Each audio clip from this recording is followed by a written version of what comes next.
यमुना नदी के किनारे मौजूद आगरा शहर ऐतिहासिक स्मारकों के लिए मशहूर है और इन इमारतों में मुगलिया सल्तनत की खूबसूरत इमारतें देखने से ताल्लुक रखती हैं, जिनमें ताजमहल, आगरा का किला, फतेहपुर सीकरी, एतमादुद्दौला का मकबरा, जामे मस्जिद, सिकंदरा यानी अकबर का मकबरा जैसी बेहतरीन इमारतें काबिल जिक्र हैं और काबिल तारीफ है इन इमारतों पर की गई कलाकारी। इन ऐतिहासिक इमारतों में खूबसूरत सफेद संगमरमर में रंगीन पत्थरों से सजी पच्चीकारी बेमिसाल नमूना है। यहाँ आने जाने वाले लाखों पर्यटक इन्हें सराहते हैं। संगमरमर पर बेहद बारीकी से उकेरी गई नक्काशी जो फूल, पत्ते, बूटियों की शक्ल में मौजूद हैं।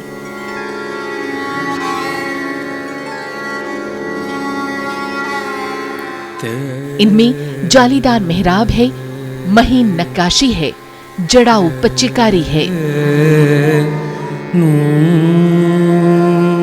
पच्चीकारी हमेशा से सैलानियों के आकर्षण का सबब रही है और इस बेहतरीन नक्काशी के लिए आगरा और उसके आसपास के हजारों घरों का चूल्हा जलता है।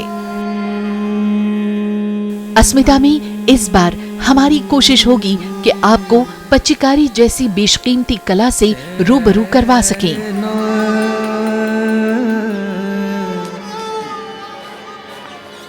नमस्कार, आदाब, मैं हूं आपके साथ समीना और हम हैं इस बार आगरा में।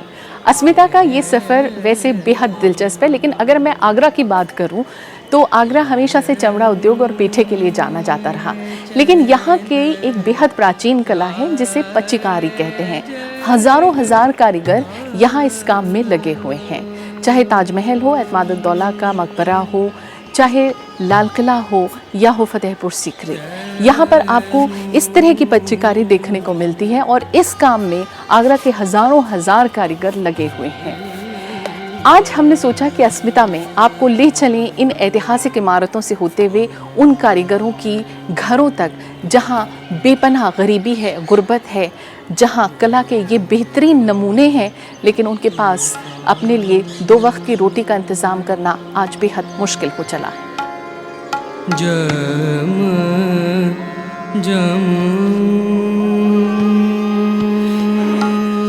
संगमरमर को गोदकर उनमें रंगीन पत्थरों से नाना प्रकार के डिजाइन बनाने को ही पच्चीकारी कहते हैं। इस कला को लातिनी भाषा में पीट्रा ड्यूरा के नाम से जाना जाता है। दूध जैसे सफेद पत्थर में ये कारीगरी बहुत अच्छी लगती है। पच्चीकारी के नाना प्रकार के डिजाइन देखने के बाद दिल चाहता है कि बस उन्हें लगातार देखते जाओ।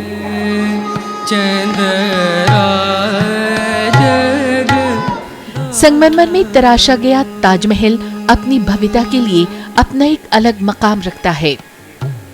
महान शासक मुगल सम्राट शाहजहां ने अपनी पत्नी मुमताज की याद में बनाया था ताजमहल।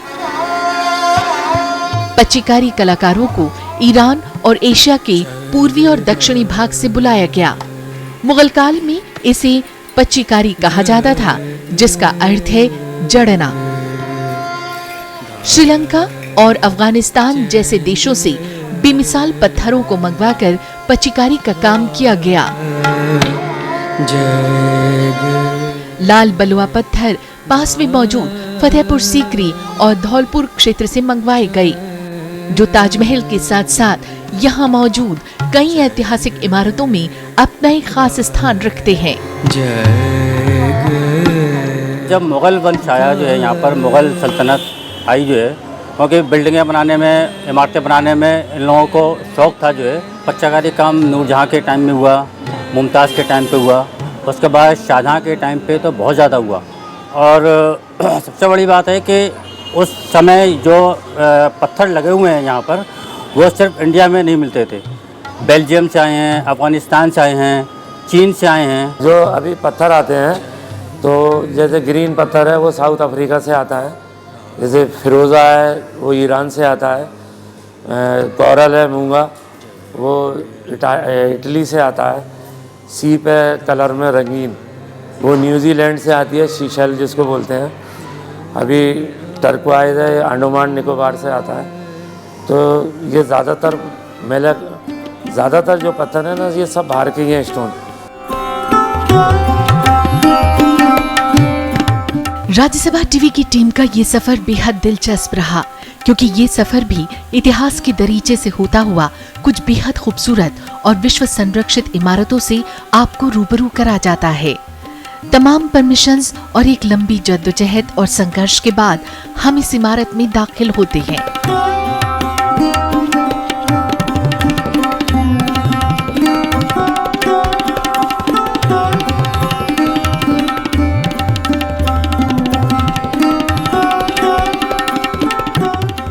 और अब हम आ पहुंचे हैं ताजमहल के प्रांगण में। ताजमहल में सतरंगी पच्चीकारी के अद्भुत नमूने दिखाई देते हैं। इसके अंदर और बाहरी भाग में जालीदार और जड़ाऊ पच्चीकारी के बेमिसाल नमूने मौजूद हैं। आइए देखते हैं। मुख्य द्वार पर ही पच्चीकारी के खूबसूरत काम को हम सराहे बगैर नहीं रह पाते, और जैसे जैसे ताज के नजदीक जाते हैं पच्चीकारी की अद्भुत कला हमारे दिलो दिमाग पर छा जाती है। सफेद संगमरमर पर रंगों का खूबसूरत मिलन बस देखते ही बनता है। ऐसा कहा जाता है ताजमहल पर बेशकीमती पत्थरों और हीरे जवाहरात के साथ महीन जड़ाऊ पच्चीकारी की गई थी, जो जोड़े में बेलें, फल और फूलों से सजी हुई थी। मुख्य दरवाजे पर भी एक स्मारक है, जहां इसमें बांस रिलीफ और पीटरा ड्यूरा पच्चीकारी से फूलदार बेलें बनाई गई हैं। वक्त के थपेड़ों और कई बार बसने और उजड़ने के बाद भी ताजमहल में की गई ये कारीगरी देखने से ताल्लुक रखती है।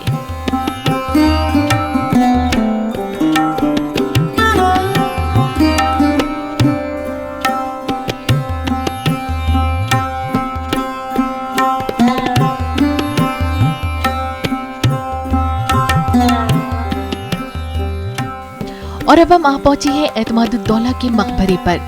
सफेद संगमरमर में कारीगरी का खूबसूरत नमूना। इसके अहाते में दाखिल होते ही इस पर की गई कारीगरी और पच्चीकारी इस कला से जुड़े लोगों के लिए एक अद्भुत समा बांध जाती है।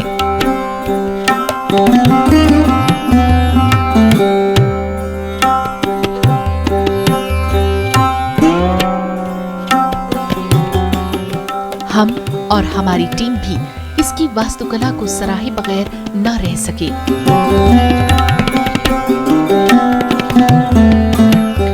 भारत में मुगल बादशाह जहांगीर की पत्नी नूरजहां ने अपने पिता मिर्जा गयास बेग के लिए इसे बनवाया था, जिन्हें एतमादुद्दौला की उपाधि मिली थी। यहाँ पच्चीकारी का भरपूर प्रयोग दिखाई देता है। इस मकबरे को अमूमन रत्न मंजूषा कहा जाता है।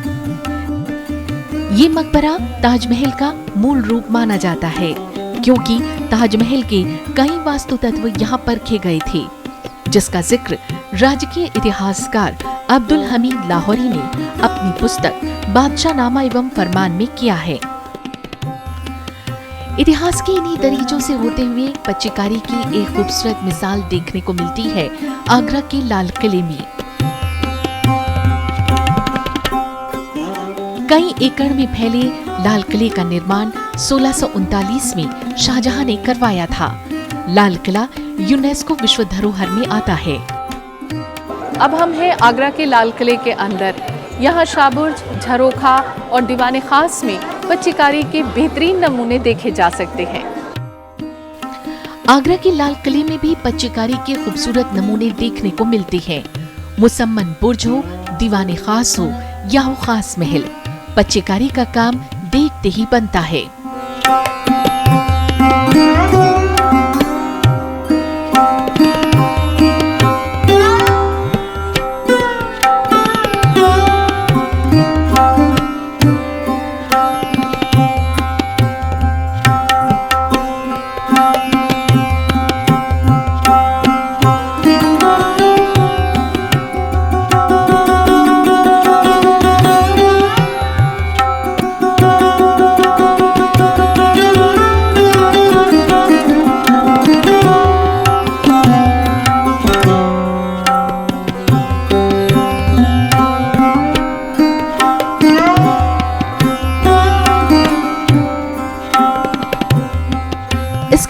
पहुंचते हैं सिकंदरा, आगरा से 4 किलोमीटर की दूरी पर। हालांकि हिंदुस्तान पर राज करने वाले बादशाह अकबर की कब्र काफी सादा है, लेकिन इसके बाहर पच्चीकारी की अद्भुत कारीगरी देखने से ताल्लुक रखती है। इन तमाम इमारतों में इजारों के हाशिए पर शैलीकृत बेलें पच्चीकारी के जरिए जोड़ी गई हैं और उनके बीच में प्राकृतिक बूटे नक्काशी के जरिए उकेरे गए हैं। खम्भों, तोड़ों और सिरदलों पर पच्चीकारी के जरिए बेहद बारीक काम से इन्हें सजाया गया है। ये हमारा तो बहुत पसंद है, मगर ये कई सालों में ऐसे खड़ा है ना, अगर इसमें कोई रतौत या मिलावट में था, ये नहीं रहता था। देखो कितना जमाना बढ़ गया है ना। कैसा लगता है आपको? First class. इसी वजह से कि मैं सारे तकलीफ उठा करके देखने के लिए आया हूँ। जैसे ही मैं यहाँ पे एंट्री किया तो मैंने सबसे पहले देखा कि यहाँ पे जो यहाँ पे डिज़ाइन बनाए हैं वो बहुत ही बेहतरीन है। इसके लिए लोगों ने काफ़ी मेहनत की है और जैसे गाइड से पूछा गया तो पता चला कि ये बहुत ही पच्चीकारी का काम है, बहुत ही मेहनत का काम है और ये डिज़ाइन बहुत ही उम्दा है। इसमें बहुत ही डिफरेंट कलर के स्टोन यूज़ किए गए हैं जो अलग अलग कलर में हैं और जो बहुत ही फॉरेन कंट्रीज से भी मंगवाए गए हैं काफ़ी सालों पहले। इसके रंगीन डिज़ाइन इतने मनमोहक होते हैं कि आप इन्हें सराहे बगैर आगे जा ही नहीं सकते। वहीं इस पच्चीकारी का काम जो होता है ये 1 महीने से लेकर कई सालों तक चलता है, यानी जितना बारीक काम उतना ही लंबा अरसा इसके काम में लगता है। इसी काम में लगे हुए जो मजदूर हैं उनका यही कहना है कि काम में बेपनाह मेहनत है, लेकिन मुआवजे के तौर पर चंद रुपए हैं। आगरा के बाजारों में पच्चीकारी द्वारा खूबसूरत संगमरमर के ज्वेलरी बॉक्स, पेपर वेट, हाथी, table top, marble painting, marble counter, गुलदान देखे जा सकते हैं, जो यहाँ आने वाले सैलानियों के लिए भी आकर्षण का विशेष केंद्र है। एक ऐतिहासिक कला जिसमें पल रही हैं हजारों जिंदगियां और वो निर्भर है पच्चीकारी पर और रहते हैं आगरा के जिले ताजगंज और गोकुलपुरा में। राज्यसभा टीवी की टीम जब ताजगंज और गोकुलपुरा पहुंचती है तो यहाँ पर रहने वाले लोगों की जिंदगी और जद्दोजहद का अंदाजा बखूबी लग जाता है। तकरीबन 5000 से ज्यादा लोग इस पेशे से जुड़े हैं। पच्चीकारी काम बड़े ही सलीके और सावधानी से किया जाता है, लेकिन आज ये काम लोग छोड़ना चाहते हैं। इनके बच्चे अपने पूर्वजों की इस धरोहर को भूल जाना चाहते हैं, क्योंकि शायद उनकी जिंदगी ने उन्हें गम ज्यादा दिए हैं। आज से 10 साल पहले इस शहर में लगभग 10,000 पच्चीकार हुआ करते थे। ज्यादा मेहनत और ज्यादा समय की मांग की वजह से बहुत से लोगों ने अपना धंधा बदल लिया।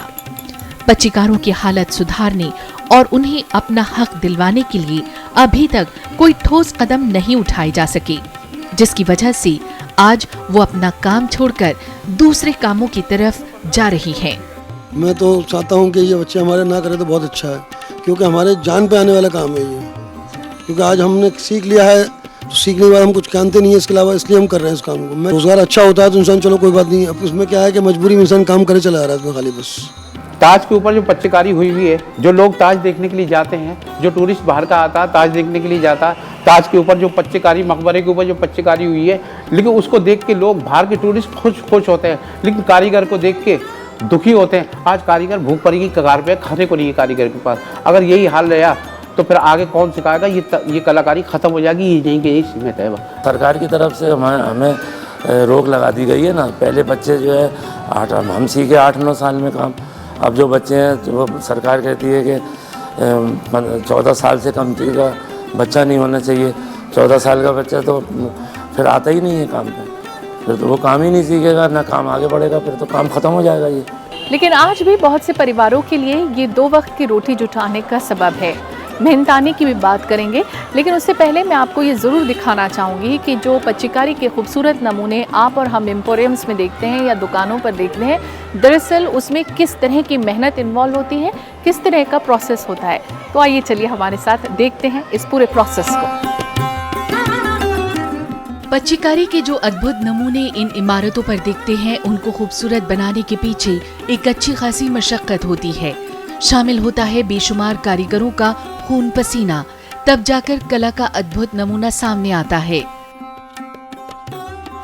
संगमरमर की कटाई और तराशने से इस काम की शुरुआत होती है।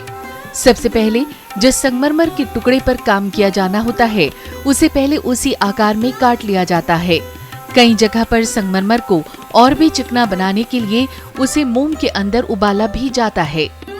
इसके बाद जो डिजाइन बनानी होती है, उसे पहले कागज पर बनाया जाता है, जिसे बाद में संगमरमर पर उतारा जाता है।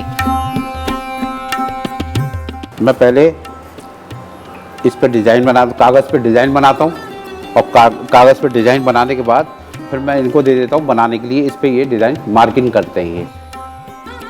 इसके बाद रंगीन पत्थर जो उसमें जड़े जाने होते हैं, उनकी कटाई और घिसाई डिजाइन के अनुकूल होती है। ये कटाई एक गोलाकार कोरन पहिए पर होती है। पच्चीकार इसी के जरिए अपनी कला को ढालते हैं। इसकी खासियत ये होती है कि हाथ से इसे अलग अलग रफ्तार से चलाया जाता है। इसको कमाना बोलते हैं, इसको सान बोलते हैं। ये स्टोन है, इस पे हम घिसते हैं। घिसाई में पत्तियों का ज़्यादातर ध्यान रखा जाता है कि बराबर किया है। 10 साल की उम्र से बैठा हूँ मैं इसको, और इसको डिज़ाइन भी करा है। ये डिज़ाइन करता हूँ, इसको सेट करता हूँ, और उसके बाद में इसको रखने के बाद में इसको आउटलाइन खींच के हम इसको फिट करते हैं, खोदते हैं। जब संगमरमर में पत्थरों की जगह बन जाती है, तो कई जगह उन्हें मोम और सफेदे में मिलाकर एरिल्डाइट के साथ चिपकाया जाता है। और इसमें हाथों का सधापन बहुत जरूरी है, क्योंकि थोड़ा सा हिलने पर टूटने का डर और छोटा बड़ा होने पर पूरी मेहनत बेकार हो जाती है। संगमरमर के ऊपर चिपकाने के बाद इस पर पॉलिश की जाती है और उसमें एक चमक आ जाती है। पैकिंग का काम भी खास मेहनत वाला होता है। अच्छा, मुझे ये बताओ, एक फूल पे आपको कितना पैसा मिलता है? ये एक फूल का हिसाब नहीं है मैडम, हम जो माल तैयार करके कंप्लीट देते हैं ना, उसकी गिनती होती है। अच्छा, अगर जिस दिन छुट्टी हुई उस दिन फिर पैसा? जिस दिन छुट्टी होती है उस दिन का कोई पैसा नहीं, मगर इसकी मेहनत हमें नहीं मिल पाती है।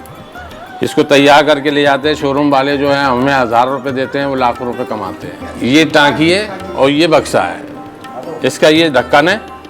जब ये तैयार, इसको तैयारी करके सेटिंग करके हम जब मार्केट में ले आते हैं, तो हमें इसकी कीमत नहीं मिलती है।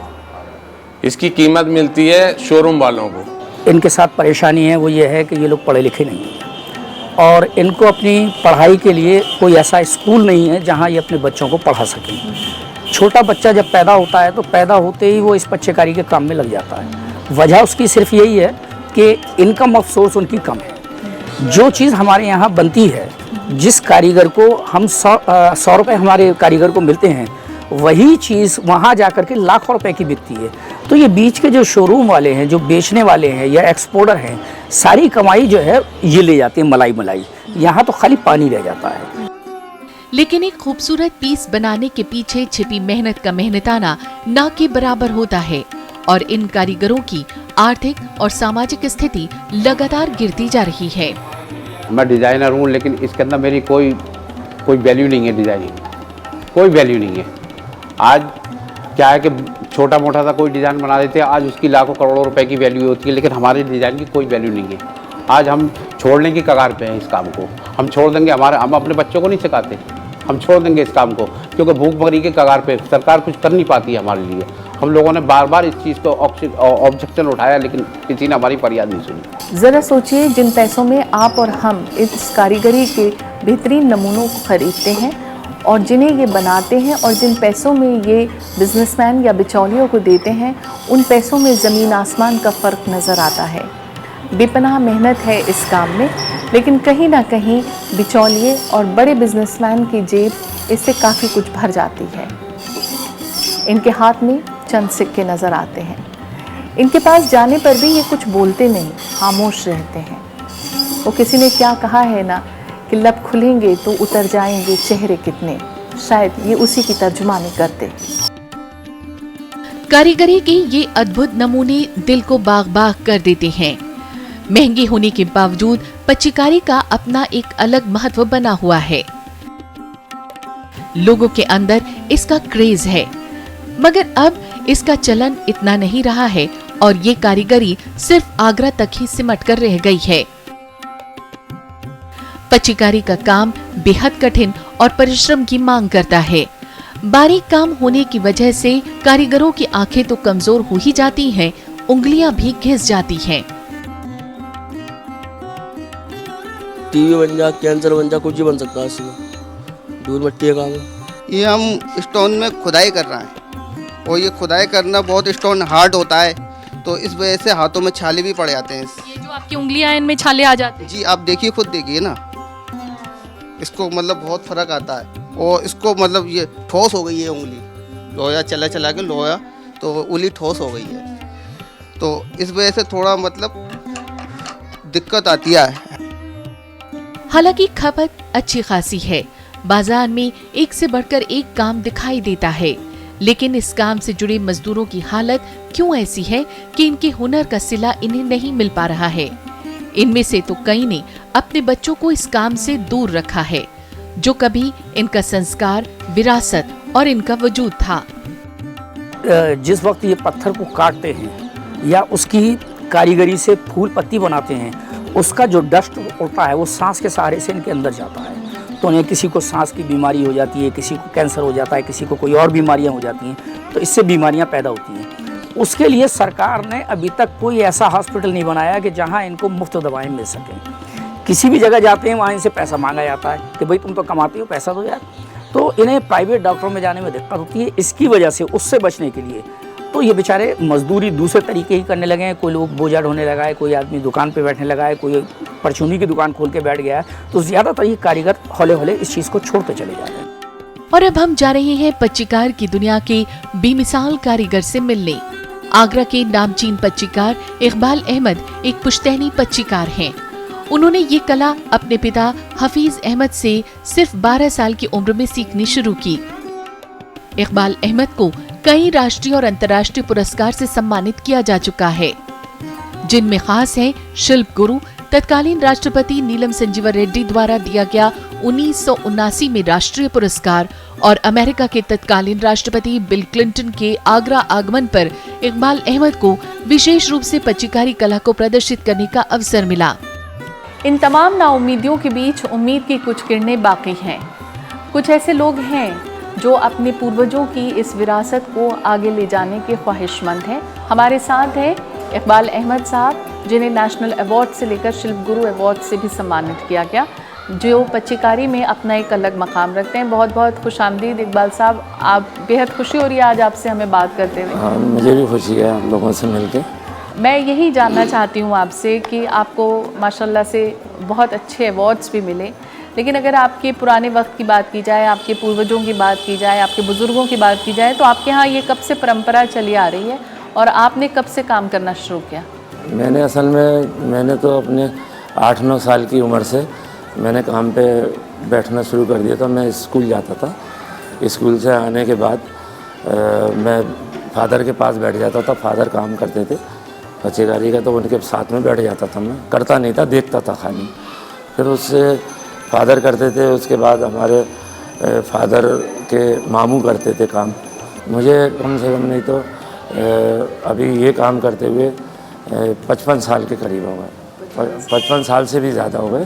कोशिशें, आपको क्या लगता है किस तरह की कोशिशें की जानी चाहिए कि इनका माली हालत ठीक हो सके? माली हालत तो जब भी ठीक होगी कि अपना काम बढ़े और एक्सपोर्ट होवे, आगे काम जावे, यहाँ पर मुसाफिर आवे, यानी कि बाहर से जो फॉरेनर आएगा ना, तो हमारा काम चलेगा। जितना ज़्यादा फॉरेनर आएगा, जितना ज़्यादा वहाँ से विदेशों से लोग आएंगे, तो हमारा काम चलेगा। कहते हैं हर कलाकार की जिंदगी में एक बड़ा मौका आता है। ऐसा ही कुछ हुआ इकबाल अहमद के साथ, जब उन्हें सऊदी अरब सरकार ने मक्के शरीफ के लिए आयतों के पैनल तैयार करने का जिम्मा सौंपा। ये उनके लिए फक्र की बात रही। साथ ही जब ये आयतें वहाँ लगी तो हिंदुस्तान की पच्चीकारी कला की खूबसूरती से दुनिया के तमाम लोग भी वाकिफ हुए। कारीगरों की जी तोड़ मेहनत और इस बेशकीमती हुनर को एक विजन की ज़रूरत बरसों से महसूस की जा रही है। ज़रूरत एक बेहतरीन कार्यप्रणाली को बनाने की है। वहीं स्थानीय हस्तशिल्प उद्योग ने कुछ वक्त पहले राज्य सरकार को एक आधुनिक हस्तशिल्प प्रशिक्षण केंद्र खोलने का सुझाव दिया था, जिससे इस व्यवसाय में नई हस्तशिल्प प्रतिभाओं को विकसित किया जा सके और नई टेक्नोलॉजी के साथ इसे जोड़ा जा सके। बेशक इन कलाकारों की अस्मिता, उनकी मेहनत और उनकी उंगलियों का जादू पत्थर में जान डाल सकता है, लेकिन इसी के साथ जरूरी है पच्चीकारी से जुड़े कलाकारों की हौसला अफजाई, उनकी मेहनत का सही मुआवजा और उनकी जिंदगी में उम्मीद की एक नई किरण। आज की तारीख में 10% रह गए हैं इस काम करने में। 90% लोगों ने इस काम को छोड़ दिया है और वो दूसरे कामों में लग गए। हमारी विरासत ख़त्म होती जा रही है। सबसे बड़ी बात है कि गरीब जो है, गुरबा गरीब जो है, वो सिर्फ मुस्लिम कम्युनिटी के लोग होते हैं, इसीलिए इस काम में सारे मुस्लिम ही जुड़े हुए हैं। तो इनका जनरेशन टू जनरेशन ये काम चल रहा है और उसी की वजह है कि ये दिन पे गरीब से और गरीब होते जा रहे हैं। माली हालत इनकी गिरती जा रही है। दूसरे इन पे सबसे बड़ी मार ये भी पड़ रही है कि इनको इनका पूरा मुआवजा नहीं मिल पाता। जिस तरह सरकार ने किसानों के लिए बनाया है कि किसान इस रेट में माल देंगे, उस तरह यहाँ नहीं है। 100 पीस 140 रुपये में बेच रहा है, कोई वही 100 पीस 240 में बेच रहा है, कोई 100 रुपये में बेच रहा है। इस तरह से बेचारे सिर्फ अपना वो गुजारा कर लेते हैं कि शाम को कैसे हंडिया बने, शाम को कैसे बच्चों को अपना पेट पालें।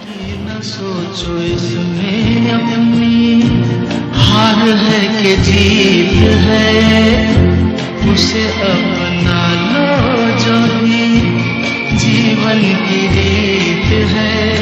ये जिद छोड़ो, यूं ना तोड़ो, हर पल एक दर्पण है, ये जीवन है, इस जीवन का यही है, यही है। ये शायद तभी मुमकिन है जब सरकार इन कारीगरों की अस्मिता को पहचान, इनकी जिंदगी में कुछ बेहतरी लाने के लिए सार्थक कदम उठाए। अस्मिता के जरिए ये एक कोशिश थी उन हजारों जिंदगियों के बीच बेहतरी के कुछ पल लाने के लिए। इस एक उम्मीद के साथ कि पच्चीकारी से जुड़े इन कारीगरों की जिंदगी में वो खुशनुमा सुबह जल्द आए। आगरा से मैं समीना अपनी पूरी टीम के साथ आपसे ले रही हूँ इजाज़त। फिर मिलेंगे। नमस्कार, आदाब।